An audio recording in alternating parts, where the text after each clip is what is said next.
¿Es posible que estemos a punto de desvelar la ecuación definitiva que lo explique todo en el universo? Durante décadas, físicos han buscado una teoría del todo, una fórmula que unifique las fuerzas fundamentales de la naturaleza: gravedad, electromagnetismo y las fuerzas nucleares. Einstein pasó gran parte de su vida persiguiendo este sueño, y hoy, teorías como la gravedad cuántica y las cuerdas prometen respuestas.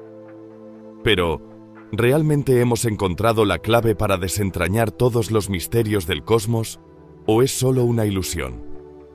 Descubrir la teoría del todo cambiaría la ciencia para siempre, y nos permitiría entender los secretos más profundos del universo. Desde el origen de los agujeros negros hasta el nacimiento del universo mismo. No hablar de este enigma podría dejarnos con preguntas sin respuesta para siempre.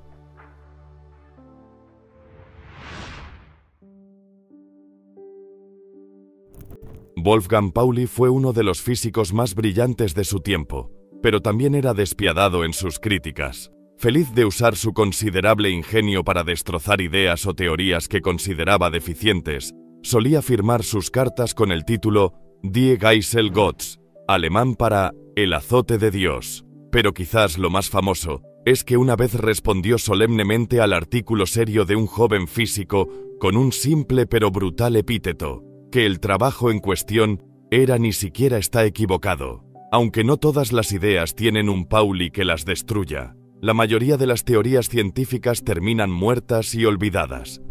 La mayoría de las teorías científicas fracasan. Pueden haber tenido su momento, pueden haber sido ampliamente aceptadas, el foco de artículos, seminarios y conferencias, solo para acabar como una nota al pie en los libros de historia. Hubo un tiempo en el que se pensaba que existía algo llamado flogisto. Residiendo dentro de los objetos, era liberado cuando se quemaban. Durante el siglo XVIII, la teoría del flogisto fue una de las principales explicaciones para el calor y la combustión. Los profesores la enseñaban, los estudiantes la aprendían, y los químicos de la época intentaban interpretar sus resultados a partir de ella. Pero la idea, sencillamente, estaba equivocada. La explicación del calor por el flogisto era una fantasía. La verdad, como ahora sabemos, residía en la química y en la combinación de diferentes elementos en diversas reacciones químicas. En algún lugar, en algún momento de la historia, murió el último creyente en la teoría del flogisto sobre el calor. A mediados del siglo XX, había dos ideas competidoras para comprender el origen de la materia del universo. Una era la teoría del Big Bang, la idea de que el cosmos alguna vez fue extremadamente pequeño, denso y caliente, y luego se expandió hasta convertirse en las vastas estructuras cósmicas que observamos hoy. Pero había otra teoría competidora, la llamada teoría del estado estacionario, en la que la materia se creaba constantemente para sostener el universo, de modo que permaneciera a gran escala, eternamente igual. En algún momento, la teoría del estado estacionario fue una de las ideas más discutidas en astrofísica y cosmología. Incluso Einstein tenía interés en ella. Pero con el tiempo, las pruebas se acumularon a favor del Big Bang, y con el descubrimiento de cuásares extremadamente poderosos a distancias cosmológicas que databan de un universo más joven y no tienen equivalentes hoy en día, gradualmente las luces se apagaron para la teoría del estado estacionario. Se celebró la última conferencia, se dieron las últimas charlas y los últimos defensores de la idea se retiraron, dejando solo archivadores llenos de viejas notas amarillentas. Y así llegamos al día de hoy, y la búsqueda continua de una teoría fundamental que explique todo dentro de nuestro universo, la búsqueda por unir los dos pilares de la relatividad general y la mecánica cuántica. Nuestros marcos actuales líderes para la gravedad cuántica se conocen como la teoría de cuerdas y la teoría M, ideas que afirman que existen dimensiones extra y diminutas cuerdas vibrantes dentro de todo, en el aún no observado corazón de la naturaleza, o incluso vastas branas multidimensionales extendidas a través de una magnitud imperceptible. Muchísimos físicos y matemáticos están trabajando en estas ideas de vanguardia. Se celebran regularmente conferencias llenas, tanto de asistentes jóvenes como viejos, todos persiguiendo el santo grial de la física, una teoría unificada que lo explique todo. Pero, ¿permanecerán estas teorías? ¿Representan soluciones viables a las preguntas fundamentales del universo? ¿O es una comunidad trágicamente mal guiada, perdida en matemáticas elegantes sin esperanza de encontrar conexiones con el mundo real, mucho menos una pizca de evidencia comprobable? ¿Serán, algún día, la teoría de cuerdas y la teoría M también encontradas como notas al pie polvorientas en tomos desvanecidos? ¿Son, como Pauli una vez reflexionó, ni siquiera están equivocadas? Este año, el Premio Nobel de Física fue otorgado por investigaciones sobre el entrelazamiento cuántico, lo que lleva a preguntas profundas sobre si nuestro universo es siquiera localmente real. Desafortunadamente para el control de nuestros dispositivos, nuestro mundo macroscópico parece tener diferentes ubicaciones. Las 5 teorías de cuerdas. ¿Qué se entiende por fundamental? Empuja las distancias hacia adentro. Comencemos con nosotros, miembros bípedos del Homo sapiens sapiens, normalmente de pie a poco más de 1,5 metros.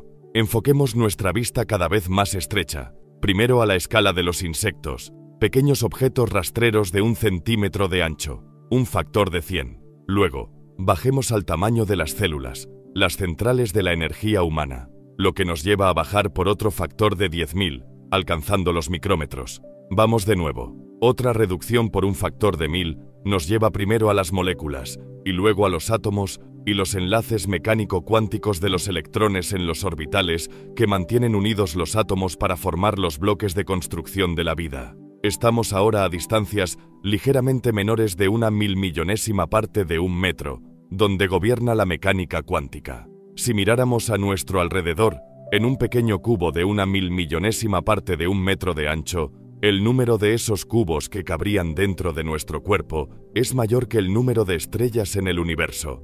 Pero esto es solo el comienzo de nuestro viaje hacia adentro. En el centro de los átomos se encuentra el núcleo, cuyo radio es 100.000 veces más pequeño que el tamaño del propio átomo. El núcleo está compuesto de protones y neutrones, pequeños grupos de quarks mantenidos juntos por la fuerza nuclear fuerte y también atraídos entre sí por la misma fuerza. Ahora estamos a distancias de 1 femtómetro, 1/1000.000 de 1.000.000.000ª de metro, y entrando en el reino de la física de partículas. Los colisionadores de partículas son los microscopios más poderosos del mundo. Usando estos, y en particular el LHC, podemos profundizar aún más por un factor adicional de 1000, hasta los picómetros, pero no más. El reino más allá de esto es el reino de la teoría, donde continuaríamos hacia adentro, más profundo y más lejos, hasta alcanzar las escalas en las que nuestras nociones clásicas de espacio y tiempo se desmoronan y deben ser reemplazadas por alguna versión cuántica de la teoría clásica del espacio-tiempo descrita por la teoría general de la relatividad de Einstein. Los cálculos sugieren que esto ocurriría a una distancia de 1/1000.000 de 1.000.000.000ª de 1 picómetro, donde la gravedad cuántica tomaría el control. A esta escala de distancia, quizás lleguemos a la escala de las cuerdas relativistas, cuántico-mecánicas que algunos físicos dicen podrían ser los bloques de construcción más fundamentales del universo, de lo que todo está verdaderamente hecho.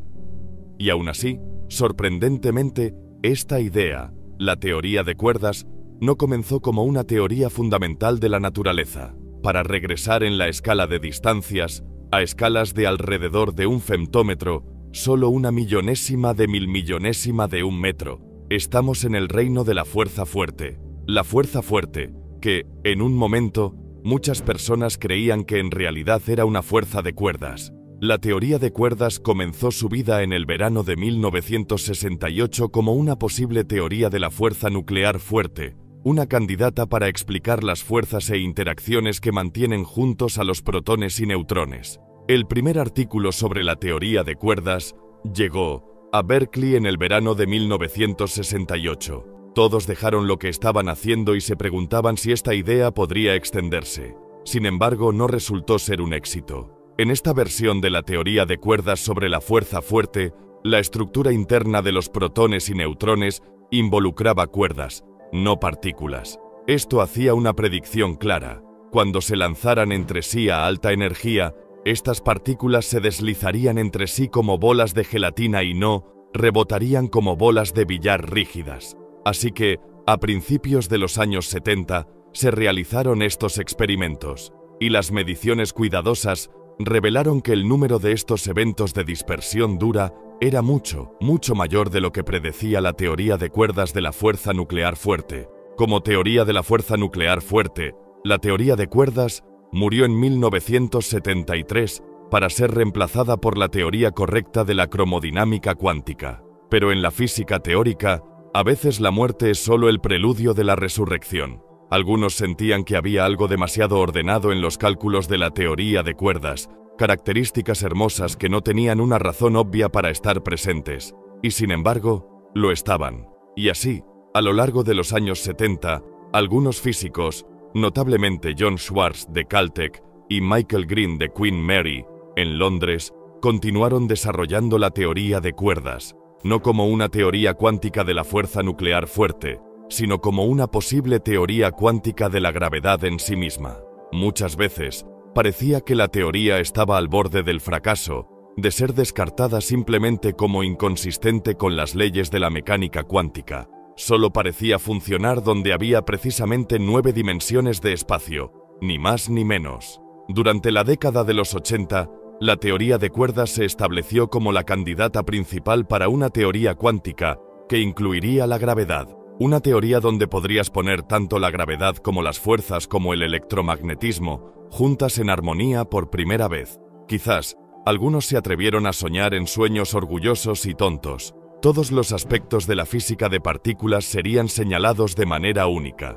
Todo podría predecirse con cuerdas. Sin embargo, para finales de la década de los 80, un aspecto de la teoría de cuerdas parecía extraño. Se había promocionado como la teoría, al menos en universos con 10 dimensiones de espacio-tiempo plano, la respuesta única a todos los problemas de la física de partículas. El único problema era que no existía solo una teoría de cuerdas en 10 dimensiones.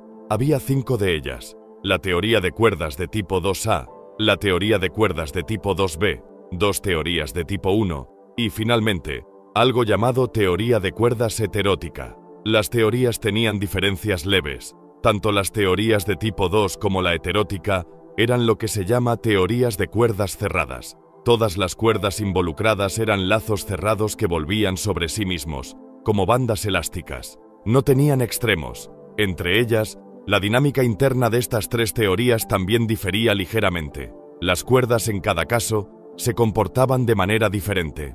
Las teorías de tipo I también incluían cuerdas cerradas, pero además cuerdas abiertas. Estas no estaban cerradas, sino que tenían extremos, vibrando a la velocidad de la luz como un látigo que se quiebra perpetuamente. Las cuerdas abiertas y cerradas diferían en sus interacciones. Mientras que las cuerdas cerradas se comportaban más como la gravedad, las cuerdas abiertas se comportaban como una generalización de las fuerzas electromagnética, débil y fuerte. Y entonces, 5. 5 no es un número grande. Sin embargo, planteaba un enigma. 5 no es 1. Para cualquier físico ambicioso, posiblemente arrogante, que esperara que la teoría de cuerdas fuera la teoría única, incluso 2 habrían sido uno demasiado. Dada la existencia de 5 teorías consistentes, ¿qué distinguía a una de estas 5 teorías, en lugar de cualquiera de las otras, como la elegida? La presencia de 5 teorías distintas no implicaba que cada teoría solo tuviera una solución.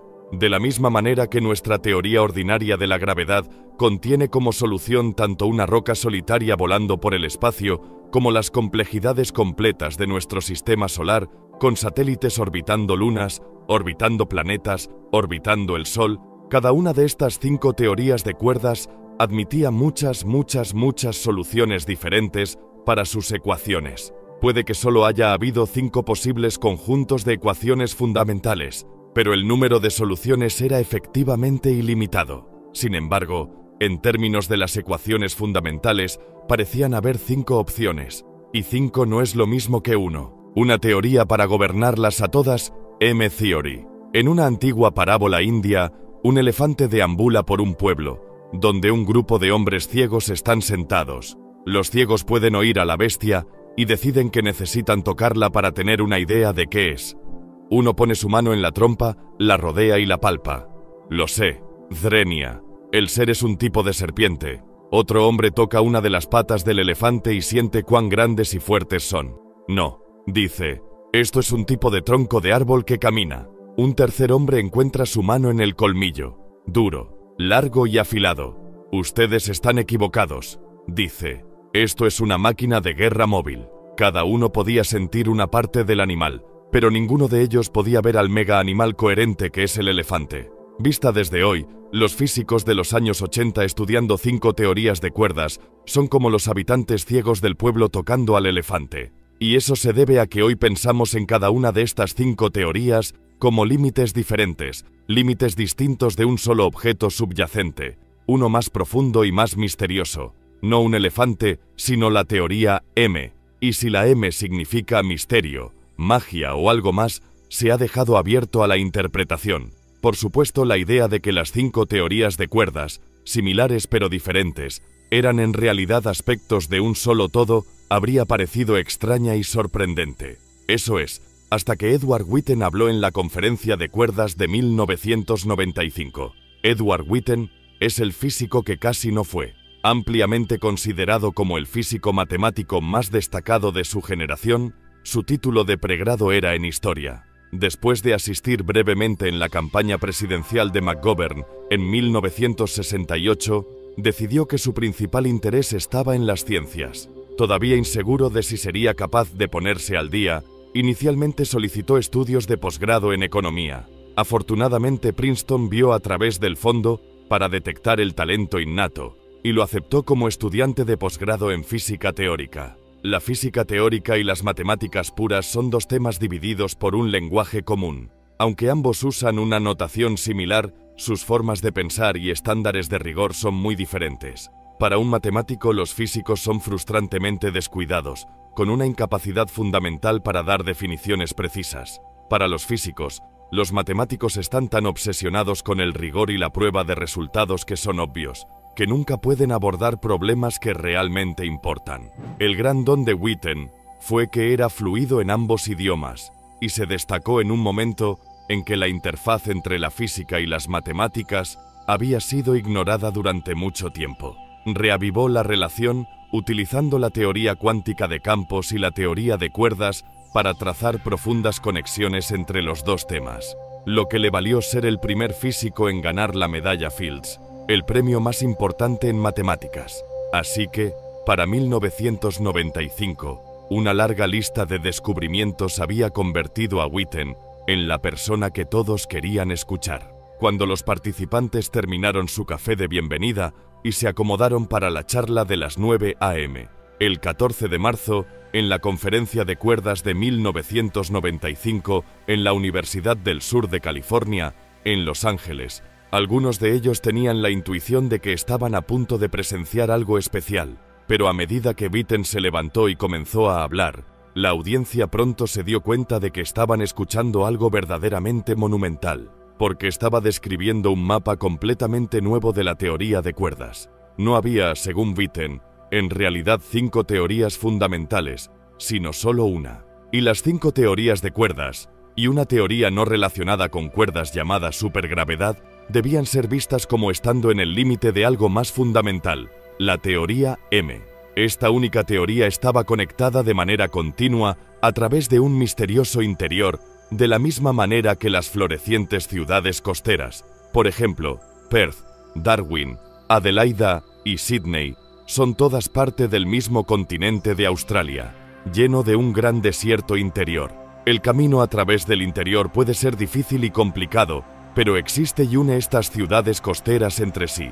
De hecho, la M en teoría M no significaba nada en particular, pero había sido elegida como una especie de marcador de posición. La palabra que comienza con M se elegiría en el futuro, cuando se revelara más sobre la teoría. Lo que es más, dijo Witten, la teoría M tenía 11 dimensiones, no 10, y los objetos fundamentales de esta teoría en 11 dimensiones ya no eran cuerdas, sino un objeto misterioso tomado de la supergravedad, la 6ª teoría. Los objetos fundamentales de la teoría M eran branas, más específicamente M branas. Estas eran objetos extendidos que se estiraban a través de más de una dimensión espacial. Cuando algunas de estas dimensiones espaciales se volvían muy pequeñas, las branas podían envolverlas y parecerse a cuerdas, Y en estas situaciones, la teoría en 11 dimensiones podría, en la práctica, describirse como una teoría de cuerdas. Así que durante 10 años, los teóricos de cuerdas habían estado trabajando obsesivamente en una teoría de cuerdas, en la teoría de cuerdas como la imagen fundamental propuesta de la naturaleza. Y ahora, la figura intelectual más dominante en el tema estaba diciendo que no eran las cuerdas, sino más bien los objetos de dimensiones superiores llamados branas, lo que realmente importaba. Pero, ¿qué eran estas misteriosas branas? ¿Y cómo podemos visualizarlas? Comienza con una cuerda, un objeto unidimensional bajo tensión, una cuerda de violín, un alambre, un hilo largo. En esencia, las cuerdas de la teoría de cuerdas son simplemente objetos unidimensionales extendidos, y toda la física de la teoría de cuerdas fluye del estudio de las teorías relativistas y cuánticas de objetos unidimensionales extendidos, moviéndose y oscilando en su camino cuántico relativista a través del espacio. Una brana es básicamente una versión de esto con más dimensiones. El nombre proviene de membrana, la versión bidimensional, una superficie tensa. Piensa en la piel de un tambor, el límite de una célula, o la superficie de una burbuja de jabón. Una brana 2 es un objeto extendido a través de 2 dimensiones espaciales, una brana 3 extendida a través de 3 dimensiones espaciales, y así sucesivamente. Una brana 1 es simplemente una cuerda. Si bien es relativamente fácil para nosotros visualizar objetos extendidos con una dimensión espacial, cuerdas, o 2 dimensiones espaciales, membranas, las matemáticas extienden felizmente esta idea a aún más dimensiones espaciales. Las ecuaciones pueden definir, por ejemplo, incluso si no podemos visualizarlo, un objeto con 4 dimensiones espaciales extendido dentro de un espacio de 9 dimensiones espaciales. Y así, el mundo de la teoría M, según Witten, era uno de 11 dimensiones, y con branas, no cuerdas, como los objetos fundamentales.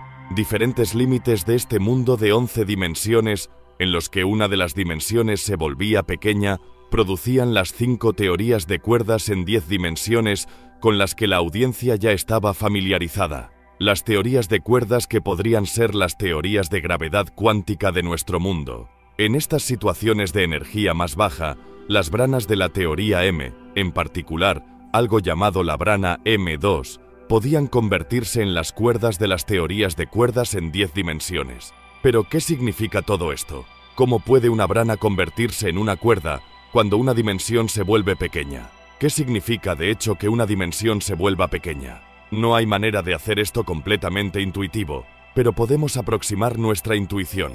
¿Cómo pueden las dimensiones extras ser reales pero no observables? Una forma de tener una idea de esto es imaginar un insecto caminando sobre una enredadera de planta. Una enredadera tanto larga como delgada. Una hormiga, u otro insecto, puede caminar a lo largo de la enredadera, ya sea hacia adelante o hacia atrás. La superficie de la enredadera ciertamente tiene 2 dimensiones. Al hacer zoom con un microscopio potente, veríamos la superficie compuesta de muchas células, extendiéndose en todas las direcciones. Pero el insecto, aunque pequeño, es aún demasiado grande para tratar la enredadera como si tuviera más de una dimensión lineal. En verdad, la superficie de la enredadera tiene 2 dimensiones, pero para un insecto lo suficientemente grande, efectivamente solo hay una dimensión. Lo mismo podría ser cierto para nosotros. Si las dimensiones adicionales son lo suficientemente pequeñas, nosotros, y toda nuestra tecnología, somos simplemente demasiado grandes y torpes para resolverlas. Como construir con Lego usando guantes de boxeo, sin herramientas que puedan sondear distancias tan increíblemente pequeñas, cualquier estructura en esas distancias es simplemente inaccesible. Se cree que este es el caso de las dimensiones extra de la teoría de cuerdas. Las 6 dimensiones espaciales adicionales están envueltas de manera muy pequeña. Pero la teoría M lleva este concepto contraintuitivo un paso más allá. Imagina una M-brana bidimensional, una superficie envolvente de alta tensión, envuelta alrededor de un alambre largo y delgado. Los objetos bajo tensión quieren encogerse y plegarse. Piensa en el material spandex de un traje ceñido. Este es un objeto bidimensional estirado que tiene una tendencia natural a reducir su área de superficie para ajustarse firmemente al objeto que define sus límites, en este caso el cuerpo humano dentro de él. Y así, la tensión extrema de la brana la encoge y se enrolla alrededor del alambre, convirtiéndose efectivamente en un objeto unidimensional. Y gran parte de la conexión entre la teoría M y la teoría de cuerdas se basa en esta idea: branas que se enrollan alrededor de dimensiones pequeñas, convirtiéndose así en objetos de dimensiones inferiores, objetos que, en la teoría de cuerdas, constituirían a nivel fundamental el mundo que experimentamos, donde una de las 11 dimensiones de la teoría M se volvía muy pequeña, mucho más pequeña que cualquiera de las otras dimensiones. Las cuerdas unidimensionales de la teoría de cuerdas emergían de las verdaderamente fundamentales branas bidimensionales de la teoría M, llamadas M2 branas, en parte al envolverse alrededor de la pequeña dimensión extra undécima, convirtiéndose así en objetos unidimensionales. De hecho, las 5 teorías de cuerdas emergieron como varios límites de la teoría M, en 11 dimensiones con una dimensión pequeña. Nuestro universo existiría hipotéticamente en uno de los límites de baja energía de esta misteriosa teoría M, un mundo de cuerdas nacido de envolver branas de dimensiones superiores alrededor de minúsculas dimensiones adicionales. Y así, en esa mañana californiana de 1995, apareció una nueva visión de la teoría de cuerdas, una en la que incluso las cuerdas mismas no eran objetos fundamentales, ya que surgían de otro objeto aún más fundamental, una brana M. Matemáticamente, esto fue notable. Pero, ¿qué significaba para la realidad? ¿Podrían las branas de la teoría M hacer predicciones reales sobre nuestro mundo del Big Bang caliente, un universo en expansión lleno de majestuosas galaxias? Cosmología de branas. Cuando miras de cerca la superficie de un estanque, a veces puedes ver insectos posados allí, zapateros o nadadores de espalda. Se deslizan por la superficie, aparentemente ajenos a las profundidades debajo o a las grandes alturas por encima.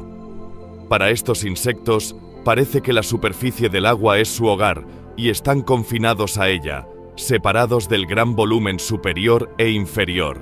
Quizás, se preguntan algunos científicos, lo mismo podría ser cierto para nosotros. Así como los insectos en la superficie del estanque en el espacio tridimensional, lo mismo podría aplicarse a nosotros, viviendo en una brana incrustada en un espacio de dimensiones superiores. Así como existen las branas M bidimensionales fundamentales, la teoría M también predice la existencia de branas M de 5 dimensiones. Cuando se envuelven alrededor de la pequeña undécima dimensión adicional de la teoría M y una de las pequeñas dimensiones de la teoría de cuerdas, algunos físicos han especulado que estas branas de 5 dimensiones podrían volverse tridimensionales, lo suficientemente grandes como para llenar un universo. Quizás, estos físicos han especulado, vivimos en una de estas branas, incrustada en un espacio de dimensiones superiores, y las fuerzas electromagnética, débil y fuerte que constituyen el modelo estándar de la física de partículas,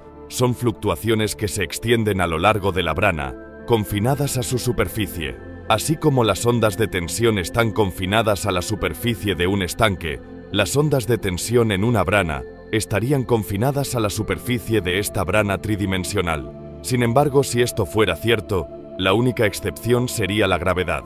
Parece que la gravedad es la más universal de las fuerzas, y se deduce de las ecuaciones que la gravedad no está, y nunca puede estar, confinada a la superficie de una brana. Sus líneas de fuerza se extienden no solo dentro de la brana, sino también fuera de ella. Esto proporciona una posible explicación de por qué la fuerza gravitatoria es mucho más débil que todas las demás fuerzas. Con tu pequeño dedo y sus impulsos nerviosos electromagnéticos, puedes levantar un bolígrafo contra la atracción gravitacional de toda la Tierra, con sus 1000 billones de toneladas, actuando juntas para atraer el bolígrafo hacia abajo. ¿Por qué? ¿Qué hace que la gravedad sea tan débil en comparación con las otras fuerzas? Quizás esto se deba a que nuestro universo reside en una brana dentro de un espacio-tiempo de 10 dimensiones, y mientras que las líneas de fuerza de las fuerzas fuerte, débil y electromagnética permanecen dentro de la brana, las líneas de fuerza gravitatoria se extienden en dimensiones adicionales, reduciendo su potencia. Nuestra cosmología es solo una fracción de la verdad sobre el cielo y la tierra. Y ese no es el único camino que los físicos y filósofos han explorado al investigar el mundo de las branas. Las branas y la posibilidad de dos branas en colisión también aparecen en escenarios cosmológicos sobre el universo primitivo. En la idea de inflación de branas, las enormes tensiones y energías asociadas con las branas habrían sido responsables de impulsar un período de expansión acelerada enormemente rápida en el universo temprano. En este escenario, el movimiento de una brana a través de un volumen extradimensional habría sido responsable de generar la aceleración temprana del universo que creemos que ocurrió. En otro escenario llamado el escenario ecpirótico, en un pasado lejano, otra brana habría viajado hacia nuestra brana, colisionando con ella y atravesándola. El legado de esta colisión sería una serie de pequeñas deformaciones en la superficie de nuestra brana, que luego crecerían bajo la influencia de la gravedad hasta convertirse en las superestructuras cósmicas, galaxias y cúmulos de galaxias que observamos hoy en día. Y así, las posibles ramificaciones de vivir en una brana son intrigantes, pero ¿por qué imaginar cosmologías exóticas y especulativas de dimensiones superiores a menos que tengamos alguna razón para pensar que podrían ser correctas? ¿Que estas nociones de branas y la teoría M realmente tienen algún sentido en primer lugar? La prueba de lo improbable. Hay una prueba a la que se enfrentan todos los físicos teóricos en algún momento. Llega un sobre grueso que contiene un libro cuidadosamente impreso. La carta adjunta explica: desde que me jubilé he estado desarrollando una nueva teoría de la naturaleza y creo que he encontrado algunos errores que cometió Einstein. Quizás sería tan amable de echarle un vistazo. Este manuscrito será, en palabras de Pauli, ni siquiera incorrecto. En su lugar, los conceptos estarán indefinidos. Las frases no seguirán unas a otras, y ecuaciones mal definidas seguirán a otras ecuaciones mal definidas. Para un experto en física teórica, el manuscrito es claramente un disparate, incluso si para un no experto, una ecuación complicada parece muy similar a otra ecuación complicada. Y así, esta pregunta persiste detrás de cada nuevo desarrollo. ¿Es algo similar cierto sobre la teoría M? ¿Ni siquiera está mal? Existen dos nociones de corrección en juego aquí. La primera es la cuestión de si la teoría M es una teoría verdadera de nuestro mundo. Si observamos el universo a las escalas más profundas posibles, si miramos distancias cada vez más pequeñas y energías cada vez más altas, ¿será la teoría M la teoría definitiva de nuestra existencia? Están la teoría de cuerdas, la teoría M y las branas incluidas como parte del mismo gran cuadro que presenta las leyes de la gravedad de Newton, las leyes del electromagnetismo de Maxwell, las teorías especial y general de la relatividad y el modelo estándar de física de partículas. ¿Es verdad? La física teórica es difícil en el mejor de los casos, incluso cuando se trabaja con evidencia experimental, pero las ideas de la teoría de cuerdas y branas y otras teorías de la gravedad cuántica recorren un camino especialmente solitario, un camino más allá del alcance directo del experimento, porque no hay absolutamente ninguna evidencia experimental directa de la teoría M o de la teoría de cuerdas. La evidencia experimental directa requeriría que nosotros como especie ideáramos o construyéramos grandes experimentos y grandes colisionadores que pudieran determinar la verdad sobre este universo, y para las teorías de la gravedad cuántica, esta es una tarea difícil. Para poner este desafío en perspectiva, el gran colisionador de hadrones alcanza energías que están muy por debajo de las necesarias para probar las escalas de la gravedad cuántica, por un factor de 100.000 billones. Construir un colisionador equivalente que pudiera alcanzar energías a la escala de la gravedad cuántica, usando la misma tecnología, sería inútil incluso si rodeara todo el ecuador de la Tierra. En su lugar, se necesitaría un colisionador circular similar alrededor del Sol entre Mercurio y Venus, lo cual no sucederá en un futuro próximo. Pero hay una segunda noción de corrección, que sigue siendo difícil de alcanzar pero no tanto como un colisionador que abarque el sistema solar. Esta es la noción de corrección matemática, de consistencia interna. ¿Cómo probamos que nuestras ecuaciones realmente tienen sentido? En principio, uno podría pensar que esta pregunta se responde fácilmente leyendo los trabajos de alguien. Simplemente ve y verifica si lo que dicen tiene sentido. Pero en la práctica, no es tan sencillo. Entender las nuevas ideas de otra persona lleva tiempo. ¿Cómo podemos distinguir una idea incorrecta de una que simplemente no hemos comprendido aún? O, alternativamente, ¿cómo podemos estar seguros de que una idea o teoría es internamente consistente?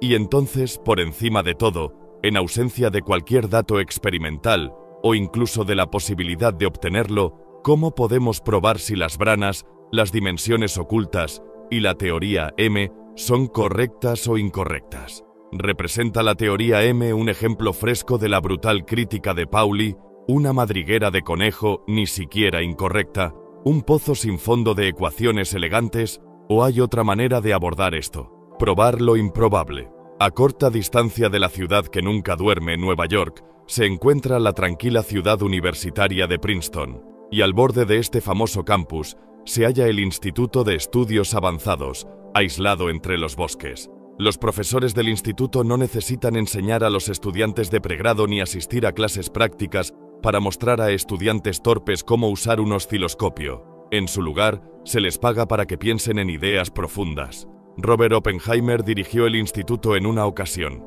Freeman Dyson fue otro miembro del cuerpo docente, pero uno de los primeros en ser contratado fue el más famoso, Albert Einstein, aunque su estancia allí, en la última parte de su carrera, no fue su época más productiva, ya que luchaba en vano por encontrar una teoría unificada de toda la física. Hoy en día, uno de los pensadores más preeminentes allí es el físico argentino Juan Maldacena. Callado y de voz suave, hay muchos otros físicos que son más ruidosos o extravagantes, pocos son más profundos. Y así fue que en 1997, Maldacena, sumido en profundos pensamientos sobre la física de las branas, introdujo una nueva idea sorprendente. Mientras que la teoría M parece haber sido nombrada con un ojo hacia la atención que podría atraer, esta idea tenía un nombre mucho más humilde: la correspondencia ADS-CFT. Esta correspondencia es probablemente la idea teórica más importante que ha surgido de la teoría de cuerdas en los últimos 30 años, porque conduce a una reevaluación profunda de lo que significa la gravedad y también de lo que significa una dimensión del espacio. La visión notable de Maldacena había surgido de pensar en cómo se vería la física para un observador hipotético que se moviera extremadamente cerca de una brana.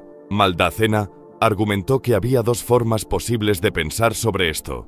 En la primera, imaginaba la vida en la brana, viendo toda esta física en términos de fluctuaciones en la superficie de la brana, es decir, la física percibida por los zapateros en la superficie del estanque y cómo estas fluctuaciones interactuaban entre sí. En la segunda, imaginaba la brana como un objeto gravitacional dentro de un espacio-tiempo mayor, con la descripción ahora gobernada por la teoría gravitacional de dimensiones superiores, es decir, la física vista por un observador de dimensiones superiores que mira hacia la superficie del estanque. La clave del descubrimiento de Maldacena fue que, aunque la física real debía ser, en última instancia, la misma, estos dos observadores usarían ecuaciones muy diferentes para describir esta misma física. Los observadores que vivían en la brana describirían esta física usando una teoría no gravitacional, una teoría análoga a las que se usan para describir el modelo estándar. El segundo observador, la persona que miraba cerca de la superficie del estanque, es el externo en el volumen. Este observador ve la brana como un objeto gravitacional dentro del espacio-tiempo y describe toda la física cercana utilizando una teoría gravitacional, una teoría que utiliza todas las dimensiones espaciales de la brana en sí, pero con una dimensión espacial adicional, correspondiente a la dirección vertical, perpendicular a la superficie de la brana, o la dirección hacia arriba y abajo, que sobresale del estanque. Maldacena se dio cuenta de que, dado que estas dos teorías describen la misma física, siempre debían dar respuestas idénticas. Aunque las descripciones de los dos observadores diferentes parecían muy distintas, solo había un sistema físico, por lo que los resultados que obtenían debían ser los mismos. Cualquiera que fuera el proceso, para cualquier cantidad física que uno pudiera calcular en este sistema, habría dos formas diferentes de obtener la respuesta. La primera usando la teoría del primer observador, que era una teoría no gravitacional similar a las utilizadas para describir la fuerza fuerte dentro del modelo estándar, mientras que la segunda Era una teoría puramente gravitacional que involucraba una dimensión espacial adicional. ¿Cómo podría ser esto posible? Tal vez, Maldacena se atrevió a soñar, era porque estas dos descripciones aparentemente diferentes eran, en realidad, la misma teoría. En la terminología de la física, se decía que las dos descripciones eran duales entre sí. Cualquier cálculo que pudieras hacer en una, también podrías hacerlo en la otra. Famosamente, la piedra Rosetta permitió descifrar los jeroglíficos egipcios, mediante el conocimiento de que la información en la piedra era la misma en los tres idiomas utilizados. Una dualidad es como una versión científica de la piedra Rosetta, donde exactamente la misma información está presente, excepto que se presenta en diferentes idiomas. Aquí tenemos una cantidad calculada dentro de esta teoría, producto de un cálculo heroico con niveles de precisión que van más allá de cualquiera de los alcanzados dentro del modelo estándar de la física de partículas. Si se te pidiera que escribieras una fracción aleatoria, no escribirías esta. No hay forma de que pudieras escribir esta expresión al azar. Esta expresión surgió como resultado del cálculo en la física percibida por el observador que vive en la brana, viendo la brana como una superficie bajo tensión que fluctúa, aunque en este caso, la superficie es una hipersuperficie de 4 dimensiones. Según la dualidad de Maldacena, este cálculo debería ser completamente equivalente a un cálculo hecho en una teoría gravitacional de 5 dimensiones. Este cálculo también se ha realizado, y es exactamente el mismo. Toda la complicada estructura del primer cálculo, trabajado en la teoría de 4 dimensiones para aquellos que viven en la brana, es reproducido por el segundo cálculo, hecho en una gravedad de 5 dimensiones que ve la brana como un objeto gravitacional dentro de un espacio-tiempo de dimensiones superiores. Pero, ¿qué significa todo esto? Para entenderlo, debemos entender algo sobre una propiedad general de las teorías cuánticas. Algunas teorías son más cuánticas que otras. Para algunas descripciones de la física clásica funciona extremadamente bien. Para describir cómo la gravedad afecta a una pelota lanzada al aire, no necesitamos usar la mecánica cuántica. Aunque los efectos cuánticos están presentes, son tan increíblemente pequeños que podemos ignorarlos por completo. Cerca de una singularidad de un agujero negro, los efectos cuánticos pueden importar en la gravedad, pero para la mayoría de los propósitos son diminutos. Para otras teorías, la naturaleza cuántica del sistema es crucial para todo. Para los físicos que intentan comprender los detalles de la fuerza fuerte dentro del modelo estándar de la física de partículas, los efectos cuánticos siempre son grandes. Y aquí estaba la sorpresa. Una característica clave de la dualidad de Maldacena era la equivalencia, la misma, entre una teoría gravitacional en 5 dimensiones y una teoría no gravitacional en 4 dimensiones. Era una afirmación sorprendente que inicialmente parecía a los físicos como un completo disparate. ¿Una teoría gravitacional en 5 dimensiones siendo la misma que una teoría no gravitacional en 4 dimensiones? No tenía sentido, pero este era el punto clave. El hecho de que a primera vista la afirmación parecía absurda y evidentemente equivocada, es lo que hacía su verdad tan profunda. Desde que fue propuesta por primera vez, la evidencia de la audaz conjetura de Maldacena sobre la física de las branas, la correspondencia a ADS-CFT, se ha ido acumulando, y esta evidencia ha mostrado una y otra vez que las branas en la teoría de cuerdas son objetos matemática y teóricamente consistentes, incluso si todavía no sabemos si están relacionadas con el mundo real. Cualquiera que sea nuestro escepticismo inicial, cualquiera que sea nuestra sorpresa inicial, parece al menos que esta dualidad es, en un nivel matemático, verdadera. Las teorías radicalmente diferentes pueden, de hecho, contener la misma información en diferentes lenguajes. No había forma de que esto pudiera haber sido reproducido por casualidad.